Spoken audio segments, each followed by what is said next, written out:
Episode 3 में देखा कि फ्लैश ने कार्ल निम्बस को पकड़ लिया था और अब हमें दिखाया जाता है कि फ्लैश अपने वीकेंड पर अपने दोस्तों के साथ गेम खेल रहा होता है, जिससे उसकी स्पीड और सोचने की क्षमता का टेस्ट कर रहे थे। वहीं हमें दिखाया जाता है कि एक वेन डायमंड को सेंट्रल सिटी म्यूजियम में एग्जीबिशन के लिए लेकर जा रही होती है। तभी कुछ गुंडे उस डायमंड को चुराने के लिए आ जाते हैं और वो उस वेन को टॉय ट्रक की मदद से हाईजैक कर लेते हैं और उसके गेट को लिक्विड नाइट्रोजन की मदद से तोड़ देते हैं। तभी वहाँ स्टार लैब में इस बात का अलर्ट आ जाता है कि कोलिन रोड पर रॉबरी हो रही है। तो बेरी अपना सूट पहनकर फौरन वहाँ पहुँच जाता है और वो उन चारों चोरों को डायमंड चुराने से रोक लेता है। तभी एक चोर एक गार्ड पर गोली चला देता है, जिससे जब बेरी उस गार्ड को हॉस्पिटल लेकर जाने लगता है तो चोर मौका पाकर वहाँ से भाग जाता है, लेकिन वो डायमंड चुराने में नाकामयाब हो जाते हैं। फिर दिखाया जाता है कि जोए जब अपनी पूरी टीम के साथ वहाँ पहुँचते हैं तो वो देखते हैं कि वहाँ के सीसीटीवी कैमरों की फुटेज चोरी हो गई है।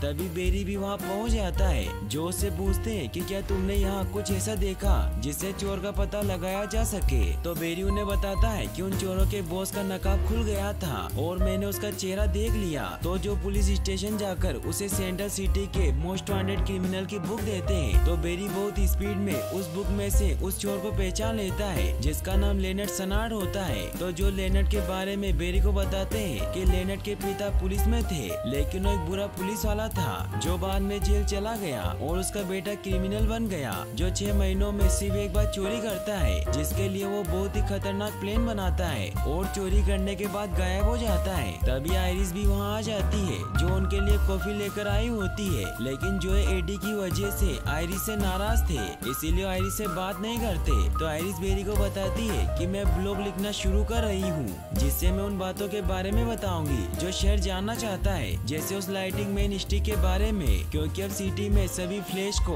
स्टिक के नाम से ही जानने लगे थे। इससे बेरी काफी परेशान हो जाता है। तो आयरिस उसे कहती है कि वो कहीं ना कहीं हमारे आसपास ही है, जो सिटी में लोगों की मदद करता है और आज मैंने सुना कि उसने शहर में एक रॉबरी होने से रोकी थी। तो बेरी उसे समझाता है कि अगर तुम उस पर ब्लॉग लिखोगी तो सब तुम्हारा मजाक उड़ाएंगे, क्योंकि मैंने भी 11 साल की उम्र में इन बातों को लोगों को समझाया, लेकिन सभी ने मुझे पागल समझा। बेरी ये सब इसलिए कह रहा होता है क्योंकि वो नहीं चाहता था कि आयरिस इससे कोई मुसीबत में पड़े। फिर वो दोनों साथ में लैब में जाते हैं, जहाँ फेलिसिटी मौजूद होती है, जो बेरी से मिलने आई थी। फेलिसिटी एरो की टीम का हिस्सा होती है, जो कंप्यूटर हैकिंग में माहिर है, और एक बार बेरी ने भी उसके साथ एक केस पर काम किया था और वही स्टार्लिंग सिटी में उनकी मुलाकात हुई थी। बेरी और आयरिस फेलिसिटी से मिलकर बहुत खुश होते हैं। वही हमें लेनर्ड सनार्ड को दिखाया जाता है, जिससे उसके आदमी बताते हैं कि कुछ हफ्तों से सिटी में अफवाहें सुनने को मिल रही है कि लोगों ने स्टिक को सड़कों पर घूमते देखा है। तो लेनर्ड उन सभी को कहता है कि मैं जब छोटा था तो मेरे दादा मुझे और मेरी छोटी बहन को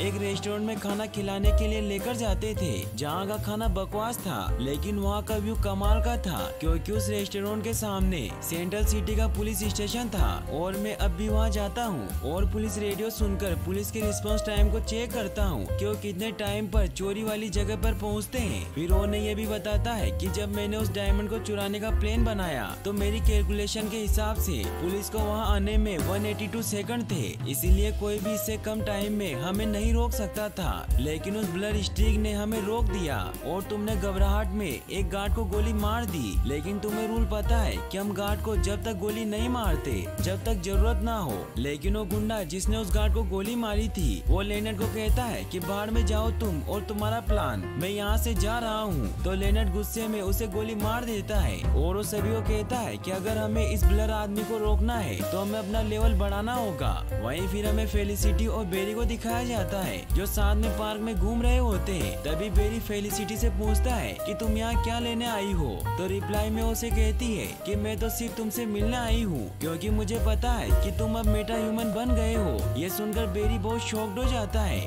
और उससे पूछता है कि तुम्हें मेरे बारे में किसने बताया। तो फेलिसिटी उसे बताती है कि जब तुम उस रात एरो से मिलने आए थे तो मैंने तुम दोनों की बातें सुन ली थी। फिर वो उसे कहती है कि मुझे तुम्हारी स्पीड देखनी है। तो बेरी फुल स्पीड में एक बिल्डिंग पर जाकर फेलिसिटी की फोटो क्लिक करके लाता है। ये देखकर फेलिसिटी बहुत दंग रह जाती है। फिर बेरी उसे स्टार लैब लेकर जाता है, जहाँ वो उसे बताता है कि यहाँ मेरी टीम मुजरिमों का पता लगाती है। फिर वो उसे सिस्को, कैथलीन और एडिसन से मिलवाता है, जिनसे मिलकर वो बहुत खुश होते हैं। और बेरी उन्हें ये भी बता देता है कि एरो के साथ काम काम करती है। तो फेलिसिटी उसे कहती है कि तुम्हें मेरे बारे में सबको नहीं बताना चाहिए। फिर बेरी उसे फुल स्पीड में ट्रेडमिल पर दौड़कर दिखाता है, जहाँ फेलिसिटी बेरी की टीम से पूछती है कि बेरी की टॉप स्पीड कितनी है। तो एरिसन उसे कहते हैं कि हमने जिस स्पीड का अनुमान लगाया था अब ये उस स्पीड पर नहीं पहुंचा है। वहीं हमें दिखाया जाता है कि लेनर्ड अपने लिए पावरफुल वेपन खरीदने के लिए एक डीलर के पास जाता है ताकि वो फ्लैश को रोक सके।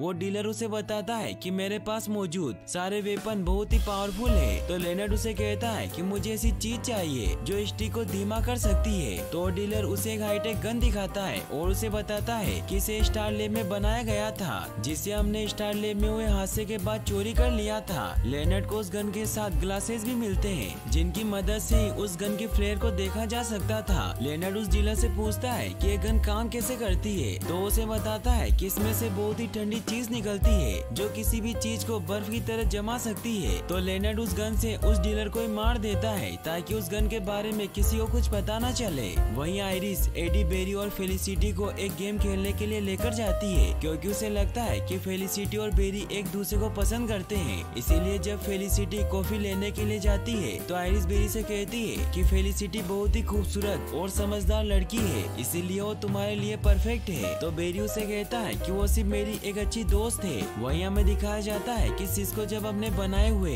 हथियार चेक करने के लिए जाता है तो वो देखता है कि वहाँ उसकी बनाई हुई गन नहीं होती, जिससे एरिसन उस पर बहुत गुस्सा होते हैं। वो उसे कहते हैं कि तुमने ऐसी गन क्यों बनाई जिससे बेरी एलन की मौत हो सकती है। तो सिस्को उनसे माफी मांगता है। एरिसन उसे कहते हैं कि तुम्हें कुछ भी करके वो गन ढूंढनी होगी। वहीं हमें दिखाया जाता है कि जब लेनर्ड म्यूजियम में डायमंड की सिक्योरिटी को चेक करने जाता है तो सिक्योरिटी हेड लेनर्ड को म्यूजियम में देख लेता है, इसीलिए वो जो को कॉल करके इसके बारे में बता देता है। तो जो फौरन वहाँ पहुँच जाते हैं और लेनर्ड का पीछा करने लगते हैं। वहीं एडी को इस बारे में इंफॉर्मेशन मिल जाती है कि जो है लेनर्ड का पीछा कर रहे हैं, इसीलिए वो भी फौरन वहाँ जाने के लिए निकल जाता है। ये सुनते ही बेरी भी वहाँ जाने के लिए निकल जाता है। वहीं लेनर्ड जो से बचने के लिए रेस्टोरेंट में चला जाता है जहाँ वो जोए पर उस गन से अटैक करने लगता है, लेकिन तभी बेरी वहाँ आकर जोए को बचा लेता है, लेकिन बेरी से इंसर्ट हो जाता है। लेनर्ड समझ जाता है कि स्टिक सभी इंसानों की हिफाजत करता है, इसीलिए वो वहाँ मौजूद सभी इंसानों पर गन से हमला करने लगता है, लेकिन बेरी एक एक करके सभी को बचाते जाता है मगर वो एक आदमी को नहीं बचा पाता।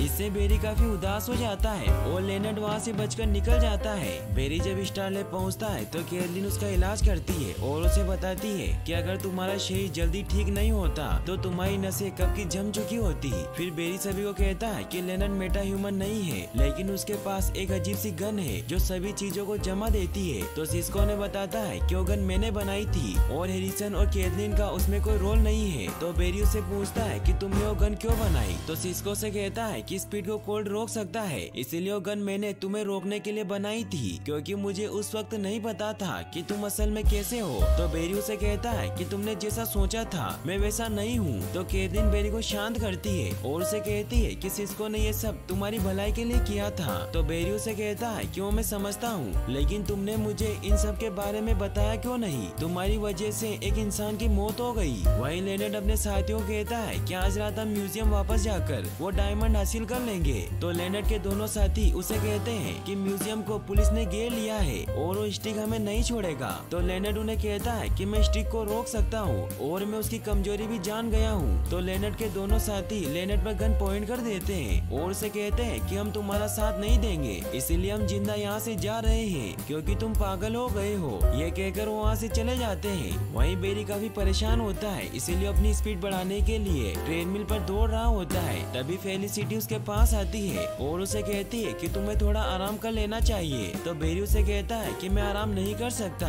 क्योंकि बार बार मेरी आंखों के सामने उस आदमी का चेहरा आ जाता है। तो फेलिसिटी उसे कहती है कि इसमें तुम्हारी कोई गलती नहीं है और न ही सिस्को की। तो बेरी उसे कहता है कि सिस्को को मेरे ऊपर भरोसा नहीं है, इसीलिए उसने वो गन बनाई। तो फेलिसिटी उसे समझाती है कि मैं ओलिवर और डिक जब शुरुआत में मिले थे तो हम एक परफेक्ट टीम नहीं थे और मैं भी खुद ओलिवर पर बहुत टाइम बाद भरोसा कर पाई हूँ। ये कहकर वहाँ से चली जाती है। वहीं दिखाया जाता है कि लेनर्ड उस डायमंड को हासिल करने के लिए म्यूजियम में पहुँच जाता है और उस डायमंड को हासिल कर लेता है। वहीं बेरी सिस्को से काफी नाराज होता है, इसीलिए उसकी बात नहीं सुनता। तो एरिसन बेरी को कहते हैं कि तुम्हें इसकी बात सुननी चाहिए। तो सिस्को ने बताता है कि मुझे लेनर्ड को ट्रैक करने का तरीका मिल गया है क्योंकि कोल्ड गन को एक एक इंजन कंट्रोल यूनिट से पावर मिल रही है और ये इंजन कंट्रोल यूनिट लगातार मेरे टेबलेट से अपडेट डाउनलोड कर रहा है। इसीलिए अगर मैं उसे फॉल्स मैसेज भेज दूं तो वो पिंग कर देगा, जिससे हमें लेनर्ड की लोकेशन का पता चल जाएगा। तो बेरी उससे पूछता है कि इसमें कितना टाइम लगेगा।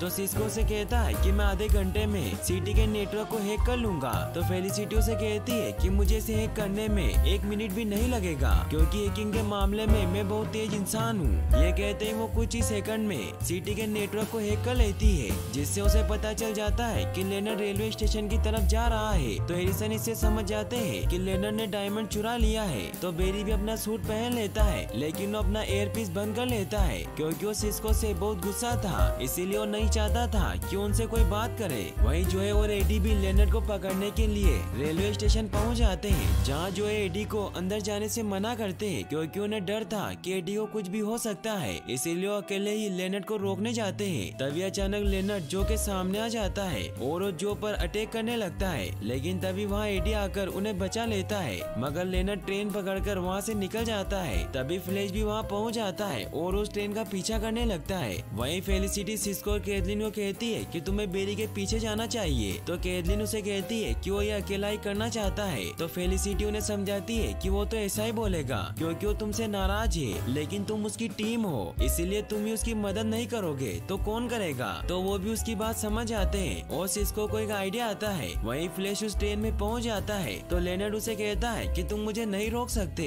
क्योंकि मुझे तुम्हारी कमजोरी पता है। ये कहकर वो उस ट्रेन को बर्फ में जमा देता है और खुद वहाँ से बचकर नीचे कूद जाता है। बर्फ में जमने की वजह से ट्रेन पटरी से नीचे उतरकर क्रैश होने लगती है। ये देखकर बेरी सभी को बचाकर बाहर लाने लग जाता है और वो सेफली सभी को बचा लेता है। तभी पीछे से लेनर्ड उसके ऊपर हमला कर देता है और उसे मारने लगता है, लेकिन तभी सिस्को कैथलीन और फेलिसिटी के साथ एक वैक्यूम क्लीनर लेकर पहुंच जाता है, जिसे उसने बहुत ही एडवांस गन का लुक दे दिया था। सिस्को लेनर्ड से कहता है कि तुम्हारी गन से 4 गुना बड़ी और पावरफुल है, इसीलिए तुम मेरे दोस्त को छोड़ दो वरना मैं तुम्हें मार दूंगा। तो लेनर्ड भी उसकी बात मान लेता है और वहाँ से निकल जाता है, लेकिन वो डायमंड और गन अपने साथ ले जाता है। उसके जाने के बाद सिस्को बेरी को बताता है कि मैंने उसे झूठ कहा था कि ये प्रोटोटाइप कोल्ड गन है, बल्कि ये तो स्टार लैब का वैक्यूम क्लीनर है, जिससे वो बहुत खुश होते हैं। और अब बेरी भी समझ जाता है कि वो अपनी टीम के बिना कुछ नहीं है, इसीलिए वो सिस्को को थैंक्स कहता है। फिर हमें दिखाया जाता है कि जब वो वापस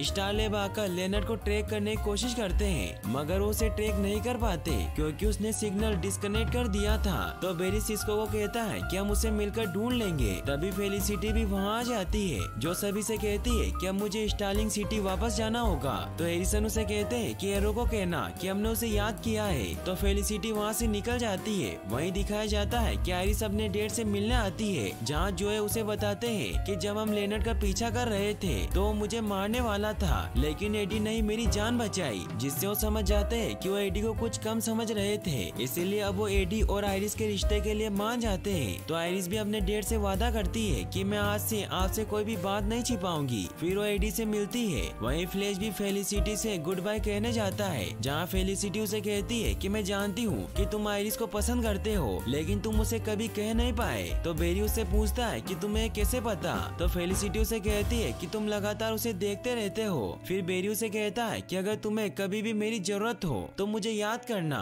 फिर बेरी वहाँ से चला जाता है और यहीं पर ये एपिसोड एंड हो जाता है। फिर हमें इस एपिसोड के एंड का मिस्ट्री सीन दिखाया जाता है, जहाँ लेनर्ड कुछ महीनों बाद अपने एक पुराने दोस्त से मिलने जाता है, जहाँ उसे कहता है कि मैंने तुम्हें कहा था कि अब हम नहीं मिलेंगे, लेकिन अब हालात बदल गए हैं, क्योंकि अब मुझे सैंडल सिटी में ही काम करना है। इसीलिए मुझे तुम्हारे जैसे लोगों की जरूरत पड़ेगी, क्योंकि तुम्हारे पास खास स्किल है। फिर वो उसे एक बहुत ही हाईटेक गन देता है, क्योंकि उसने उस डीलर को मारकर सारी गन ले ली थी। इसका मतलब ये होता है कि वो वापस लौट कर जरूर आएगा। और यहीं पर ये एपिसोड फाइनली एंड हो जाता है। और गाइस, अगर आप इसका नेक्स्ट एपिसोड जल्दी देखना चाहते हैं तो मुझे कमेंट में जरूर बताएं। और इस वीडियो को लाइक और चैनल को सब्सक्राइब करने के लिए आपका तहे दिल से शुक्रिया। Thanks for